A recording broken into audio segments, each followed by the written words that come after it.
Karen thought she owned Oak Ridge Estates. The self-proclaimed guardian of the HOA walked with her clipboard like a badge of authority, barking orders at neighbors too afraid to push back. But when Michael Bennett, a 40-year-old contractor with steady hands and a calm voice, moved into the corner brick house, he became her new target.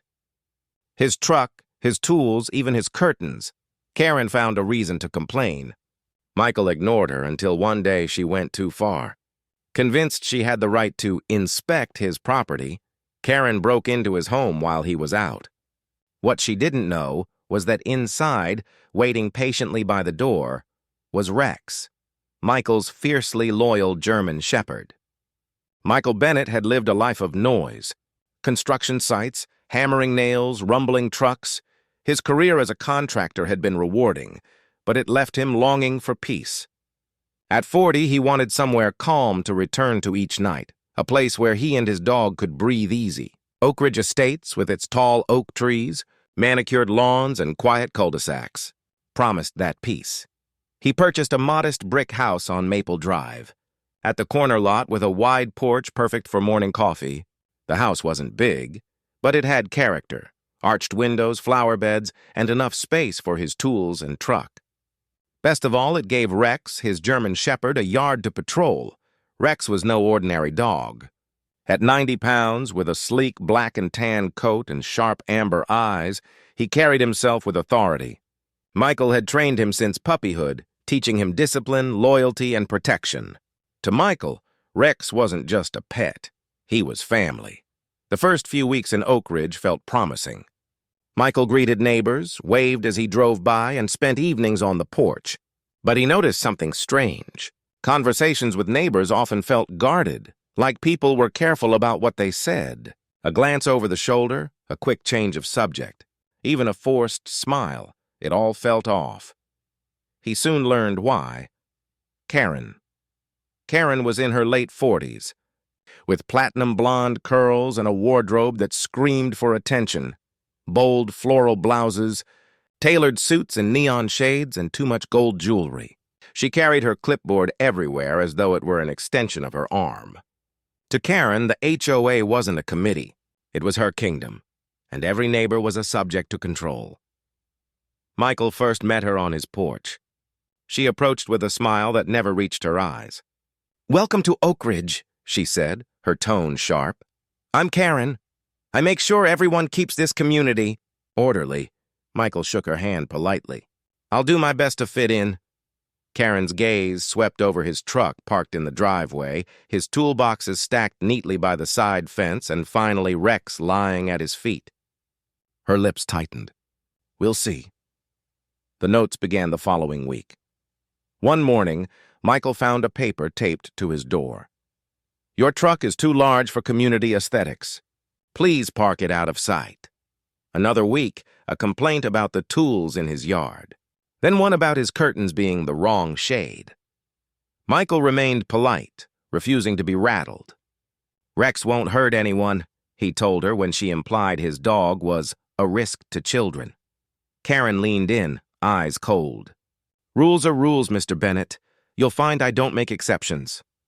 Michael didn't know it yet, but Karen's obsession was only beginning, and Oak Ridge's so-called peace was about to be shattered. Michael's second month in Oak Ridge brought no peace. The sunlit mornings on his porch became clouded by the constant presence of Karen's clipboard. She watched him from across the street like a hawk, lips pursed, pen scratching furiously as though every detail of his life needed documenting. One Saturday afternoon, Michael returned from a long day's work restoring an old farmhouse. He parked his Ford F-150 in the driveway, grateful to be home. Before he could even unload his tools, Karen appeared, heels clicking against the pavement. "Mr. Bennett," she called sharply, clipboard in hand. "We need to talk." Michael sighed, wiping sweat from his brow. "Evening, Karen. What's the emergency this time?" Karen marched right up to him, pointing at his truck. "This monstrosity violates Oak Ridge's vehicle guidelines. Trucks of that size are not permitted in visible driveways. They are to be kept in enclosed garages, if you must have one at all." Michael glanced at his garage. It was already packed with woodworking tools, lumber, and equipment essential to his livelihood. He had no space to hide his truck even if he wanted to. I'm a contractor, Karen. My truck is my office, my livelihood. It's not leaving my driveway, he said calmly, his voice steady. Karen's eyes narrowed and she jotted notes onto her clipboard with exaggerated strokes. Rules are rules. If you refuse to comply, the board will fine you daily until you do. Michael folded his arms. I've read the bylaws. There's no clause against work vehicles. Karen smirked, her lipstick glinting in the sun. You think you understand the rules better than me? I wrote half of them. Rex barked sharply from the porch, as if sensing the tension. His deep growl rumbled low, eyes fixed on Karen. She flinched, but quickly regained her composure, glaring at the dog. Dangerous animal, she muttered. I'll be filing a safety complaint. That beast doesn't belong in a family-friendly community. Michael stepped closer, his calm demeanor unshaken. Rex is trained. He's loyal. He's also behind a locked gate. The only way he'd be a danger is if someone broke into my home, and I doubt anyone would be foolish enough to do that. Karen's eyes flickered for just a moment. Michael caught it, an unsettling spark that suggested she had already considered crossing lines that no one else would. You'll regret defying the HOA, Karen hissed before turning on her heel and marching back across the street. That night, Michael sat on his porch with Rex at his feet, staring at the stars. The neighborhood seemed quiet, but he could feel the storm brewing. Karen wasn't finished, she was just getting started. The following week, Michael began to notice a change in the neighborhood. Where once neighbors had greeted him with polite waves, now they avoided his gaze. Some turned their backs when he walked by, others closed curtains as Rex barked happily during their evening walks. It wasn't subtle.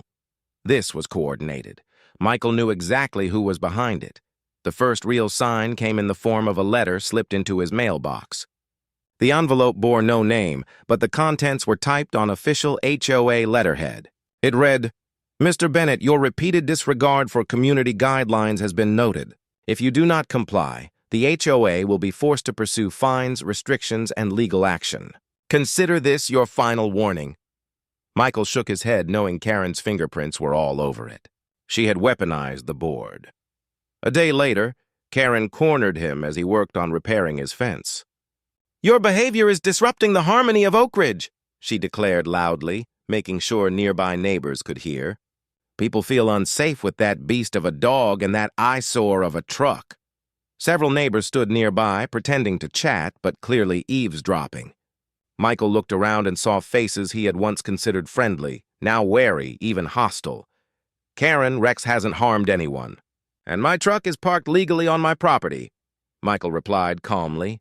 Karen lifted her clipboard like a gavel. The community disagrees. I've collected signatures. From her folder, she produced a sheet of paper filled with scrawled names. Michael scanned it. Most of the signatures belonged to neighbors he'd barely met, people who had always kept to themselves. But now, under Karen's influence, they were united against him. You see? She said smugly. It's not just me. You're outnumbered. Sooner or later, you'll either follow the rules or leave. Michael stood tall, sweat dripping down his brow from the afternoon sun. Rex padded to his side, sensing his owner's unease. The dog growled softly, eyes fixed on Karen, who stepped back instinctively. This isn't about rules, Karen, Michael said firmly. This is about control. And you don't scare me. Karen's smile faltered for just a second, but she quickly recovered. You'll regret crossing me, she spat before striding away, clipboard clutched like a weapon. That night, Michael received 3 more letters. One was a warning about his lawn being too wild. Another cited noise disturbances from Rex barking, which Michael knew was untrue. The third threatened a lien on his property if fines continued to accrue. Michael sat at his kitchen table with Rex at his feet, the stack of papers spread before him.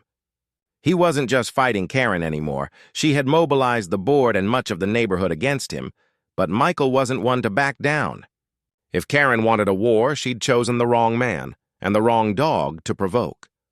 It didn't take long for Karen to prove how far she was willing to go. One late afternoon, Michael returned from a long shift on a construction site, only to find something shocking in his driveway. His truck, His pride and workhorse had been spray-painted. Across the driver's side, in thick neon orange letters, were the words, "Dog Trash." Michael froze. The message wasn't just vandalism, it was personal, a direct attack against both him and Rex. Rex barked furiously, pacing the yard, his growl low and dangerous. Michael clenched his fists, his heart pounding. He had dealt with conflict before, but this was different. This was his home, his sanctuary, and he knew exactly who had done it. Karen stood across the street, pretending to water her flower beds. She glanced at the truck, then at Michael, and smirked before returning to her task. "Karen!" Michael shouted, his voice booming. "You know anything about this?" Karen looked up with feigned innocence. "About what?" "Oh dear, what a shame. Looks like someone has a problem with your unsightly vehicle." Her tone dripped with sarcasm. She didn't even bother hiding it. Michael took a deep breath, forcing himself to stay calm. Losing his temper would only give her more ammunition. "This isn't a game. This is vandalism, and it won't go unanswered." Karen's eyes gleamed. "Good luck proving anything. Maybe the HOA will fine you for improper vehicle maintenance now that it looks so unkempt." The neighbors whispered from behind curtains and half-open doors, some shaking their heads, others clearly enjoying the drama. Michael knew he couldn't rely on them for support. Karen had already turned most of them against him. That evening, Michael called the police and filed a report. The officer was sympathetic but blunt. "Without a camera or witness, it's hard to pin this on anyone. We'll keep it on record, but don't expect much." Karen watched the patrol car pull away with a satisfied smirk. She had made her move and thought herself untouchable. But what Karen didn't realize was that Michael was no fool. He installed security cameras around his property the very next day. Every angle of his yard, truck, and entrances was covered. Rex seemed to sense the shift, his posture more alert, his watchfulness sharper than ever. Michael stroked the dog's head. "Keep watch, buddy. She thinks she can do whatever she wants. Let's prove her wrong." For now, Michael had to endure the humiliation of driving his vandalized truck. But inside, his resolve was hardening. Karen had crossed the line into criminal territory, and sooner or later her arrogance would catch up with her. The vandalism was the last straw. Michael had spent days scrubbing at the neon paint, but faint streaks still scarred his truck. Every time he saw it, the memory of Karen's smirk lit a fire in his chest. But instead of exploding, Michael chose to play the long game. Karen thought she was dealing with some ordinary neighbor, just a man with a dog. She had no idea who he really was. By day, Michael worked construction. Most neighbors assumed that was his only job. What they didn't know was that he also ran a thriving security business on the side. His company installed high-grade surveillance systems for businesses, homes, and even government facilities. He had contracts with city offices and more than a few law enforcement agencies. That meant two things. First, he knew every trick in the book when it came to catching trespassers. And second, he had friends in places Karen would never want to cross. The first step was reinforcing his own home. Michael mounted discreet but powerful cameras on every corner of his property. He upgraded his locks, added motion sensors, and even connected Rex's outdoor kennel to an alert system that notified him the instant the dog detected movement. Rex seemed to understand the seriousness of the preparations. The dog's ears twitched at every sound, his gaze sweeping the property like a soldier on patrol. As he finished wiring a camera one evening, Michael said quietly to Rex, "She thinks she can get away with it. But one slip-up, that's all it'll take. We'll be ready." Meanwhile, Karen grew bolder. With no immediate consequences from the vandalism, she strutted through the neighborhood like a queen, gossiping about Michael. "He's unstable. That mud is dangerous. Mark my words, he's going to bring trouble here," she whispered to neighbors in her shrill, confident tone, but her arrogance blinded her. She didn't notice the tiny red glow of cameras now watching her every move. The board called another HOA meeting, one Karen clearly orchestrated. Michael arrived calmly, wearing a dark button-up shirt and jeans, while Karen entered in a blazing red suit, her hair lacquered stiff. She slammed a folder on the table. "This man," she declared, pointing a manicured finger, "is a menace. His dog terrorizes children, his truck is an eyesore, and I have received multiple complaints about barking late at night. Michael folded his arms. Funny. Rex doesn't bark at night unless someone's trespassing. Karen's cheeks flushed, but she pressed on. We propose an HOA fine of $500, payable immediately, and a notice that he must rehome that dog if disturbances continue. The room buzzed with whispers. A few nodded in agreement. Others looked uncomfortable. Michael waited until Karen sat back down, smug and victorious, before leaning forward. His voice was steady, but it cut through the chatter like steel. First of all, he said, Rex is a licensed service and protection animal. Second, my property is under 24-hour surveillance, professionally installed by me. Any future trespassing or harassment will be documented and taken straight to law enforcement. Karen's smile faltered for the first time. And one more thing, Michael added, pulling a business card from his pocket and sliding it across the table. I don't just own a dog. I own a security company. So if anyone here thinks they can intimidate me, they're welcome to try. But I promise they won't like the results. Silence fell over the room. Neighbors exchanged wide-eyed glances. Karen sat stiff, her face pale beneath her makeup. For the first time, she realized Michael wasn't just a target. He was a wall she couldn't easily knock down. Karen's arrogance didn't fade after the HOA meeting. In fact, it festered into something darker. She couldn't stand being challenged, especially by Michael, the one man she had convinced herself was beneath her. And so, one night, she made a decision that would seal her downfall. It was just after midnight when the quiet of the neighborhood broke with the faint creak of a gate. Shadows danced along Michael's yard, captured in sharp detail by the newly mounted security cameras. Karen, dressed in black slacks and a flashy sequined jacket that still glittered under the moonlight, slipped into Michael's backyard. A pair of thin gloves covered her hands, and in her purse clinked a small bottle of bleach and a hammer. Her plan? To teach him a lesson by destroying property and maybe finding proof to force. Rex out once and for all. What Karen didn't know was that Rex was waiting. The German shepherd's ears pricked at the faintest sound. From his spot near the back porch, his head snapped up, muscles coiling. A low growl rolled from his throat, deep and guttural, a sound that carried through the silent yard. Karen froze. Shh, she whispered nervously, as though she could reason with the animal. But Rex stepped forward, his hackles rising, his teeth glinting under the moonlight. Karen reached for her purse, fumbling with the bleach bottle, but before she could move further, Michael's voice thundered through the yard. Karen, stop! Right, there! He emerged from the back door, fully dressed, holding his phone in one hand. The glow of the screen illuminated the live feed from his cameras. Karen's every step had been caught on tape. Karen's face twisted into a mask of desperation. I was just checking, breaking into my home? Michael's tone was icy. Carrying chemicals? This isn't HOA business anymore. This is criminal! Rex barked sharply, lunging forward just enough to make Karen stumble backward. Her purse spilled, and the bottle of bleach rolled across the grass. The hammer clinked beside it, undeniable evidence of intent. Neighbors began to stir. Porch lights flicked on one by one, curtains pulled back, doors creaked open. Soon half the block was awake, staring in shock at the spectacle unfolding. Michael raised his phone higher. You're live on camera, Karen. Every step, every word, every crime. You think you run this neighborhood?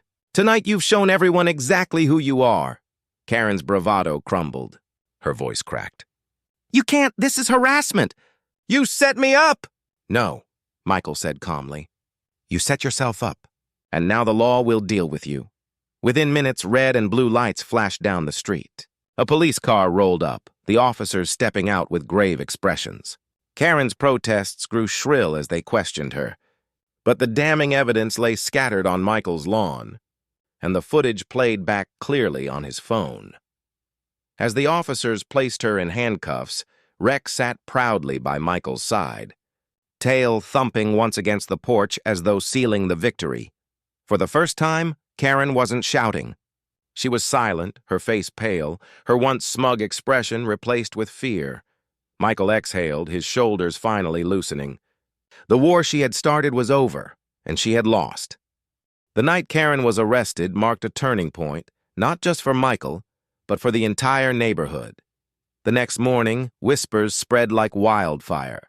Word traveled from door to door, across driveways and over fences. By sunrise, everyone knew what had happened. Karen, the self-appointed queen of the HOA, had been caught trespassing and attempting sabotage. The same neighbors who once whispered in agreement with her now looked at her with unease. The woman who had strutted with confidence through every meeting was suddenly nowhere to be seen. Her house sat dark, curtains drawn, her car missing from the driveway. Michael, on the other hand, went about his morning calmly, sipping coffee on his porch while Rex lounged at his feet. For the first time in weeks, the air felt lighter. He didn't feel watched, judged, or harassed. A few neighbors passed by, hesitant at first. One older man stopped and cleared his throat. Michael, sorry about before. We didn't realize how far she was taking things. Michael nodded. I get it. She was loud enough for everyone to hear, and sometimes it's easier to agree than to stand up. The man's face flushed, but he managed a small smile. Well, for what it's worth. We're glad you caught her. That dog of yours? He's a hero. Michael glanced down at Rex, who wagged his tail at the praise. Couldn't have done it without him. Later that week, the HOA held a special meeting, this time without Karen. Her chair at the end of the table sat empty, a glaring reminder of her absence. The president of the board, a thin man who usually avoided conflict, cleared his throat nervously. We need to address what happened. Karen's actions were not only against HOA policies, but also against the law. Effective immediately, she is suspended from her position on the board, pending legal proceedings. A murmur of agreement spread across the room. No one spoke up for her. Not one. Michael sat quietly, arms crossed, listening. He didn't need to gloat. The truth spoke louder than any words he could offer. After the meeting, several neighbors approached him. Some offered apologies, others thanks. One even asked if his security company could install cameras for them. It was as if the tide of fear had broken, and the community finally saw through Karen's facade. Karen herself faced charges of trespassing, attempted vandalism, and harassment. Though she tried to spin the story as Michael setting her up, the footage was undeniable. Even her closest allies on the board distanced themselves, unwilling to risk their own reputations. Weeks later, Karen's house went up for sale. She left the neighborhood in silence, her once bright reputation shattered. Michael didn't celebrate her downfall with fanfare. Instead, he found peace in the simple things: long walks with Rex, evenings without tension, and neighbors who finally waved with genuine friendliness. One evening, as the sun dipped low and painted the houses in golden light, Michael scratched Rex behind the ears. "We did it, boy." She thought she could break us. But she forgot, this is our home. And no one takes that away. Rex barked once, sharp and proud, as if to seal the promise. For Michael, victory wasn't about fines, power, or revenge. It was about reclaiming peace, and with Karen gone, peace had finally returned. If this HOA story shocked you, make sure to hit that like button, subscribe for more real HOA drama, and turn on the bell so you don't miss the next unbelievable showdown.